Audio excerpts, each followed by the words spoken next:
ప్రస్తుతం మన తెలంగాణలో గ్రామ పంచాయతీ ఎలక్షన్లు జరుగుతున్నాయి. సో మన ఆంధ్రప్రదేశ్లో కూడా రాబోయే 2-3 నెలల్లో జరిగే అవకాశం ఉంది. సో మీలో ఎవరైనా గ్రామ పంచాయతీ ప్రెసిడెంట్గా నిల్చోవాలనుకుంటే మీరు తెలుసుకోవాల్సిన విషయాలు కొన్ని ఉన్నాయన్నమాట. మొదటిది ఏంటంటే మీ వయసు కనీసం 21 సంవత్సరాలు నిండి ఉండాలన్నమాట. రెండోది ఏంటంటే మీరు ఏ పంచాయతీకి అయితే పోటీ చేస్తున్నారో ఆ పంచాయతీ పరిధిలో మీ ఓటు అయితే నమోదై ఉండాలి.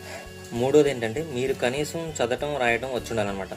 బేసిక్గా చదవడం అనేది రాయటం అనేది వచ్చి ఉండాలి. నాలుగోది ఏంటంటే ఎటువంటి చెవుడు మూగ కానీ లేదా మానసిక స్థితి బాగలేని వాళ్ళు మాత్రం అలాంటి వాళ్ళు పోటీ చేయకూడదు అనమాట. సో ఇవి బేసిక్గా మీరు తెలుసుకోవాల్సిన క్వాలిఫికేషన్స్. నేను ఇవన్నీ ఎందుకు చెప్తున్నానంటే ఇప్పుడు పంచాయతీ ఎలక్షన్ అంటే పెద్ద ఇదైపోయిందనమాట. బాగా డబ్బు ఉన్న వాళ్ళే పోటీ చేయాలి, లేదంటే బాగా పలుకుబడిన వాళ్ళే పోటీ చేయాలని ఒక ఊర్లో ఇదొక అపోహ కలిగి ఉందనమాట.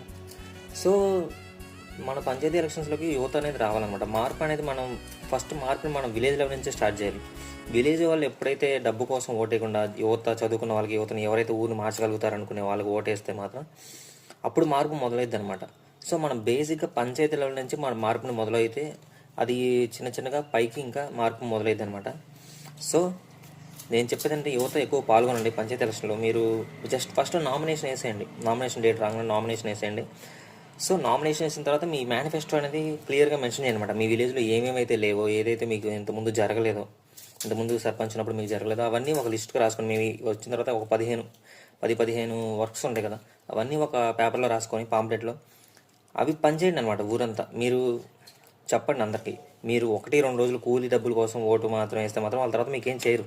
సో నేను బేసిక్గా లైవ్లో చూసాను. మా విలేజ్లోనే మా ఇంటి ముందు రోడ్ లేదు, ఇప్పటివరకు లేదనమాట. మేము జస్ట్ వెళ్ళి అడిగితే అతను ఏమంటాడంటే మీరు ఊరక ఓటేయలేదు కదా, డబ్బులు తీసుకునేసారు కదా, నేను ఎందుకు వేయాలి అని అంటున్నాడు అనమాట. సో ఈసారి నెక్స్ట్ టైం మనం కొంచెం ఆలోచించి కేవలం 1000-2000 కోసం మనం ఓటు అమ్ముకోకుండా మార్పు కోసం వేయాలన్నమాట. సో యువత అనే వాళ్ళు ఎక్కువ పాల్గొనండి. సో డబ్బు ఉన్న వాళ్ళని పోటీ చేయాలి లేదా పలుకుబడిన వాళ్ళు పోటీ చేయాలని అపోహను మాత్రం వదిలేండి. ఎవరైనా పోటీ చేయొచ్చు. సో మార్పు అనేది విలేజ్ లెవెల్ నుంచి మొదలవ్వాలన్నమాట. Thank you.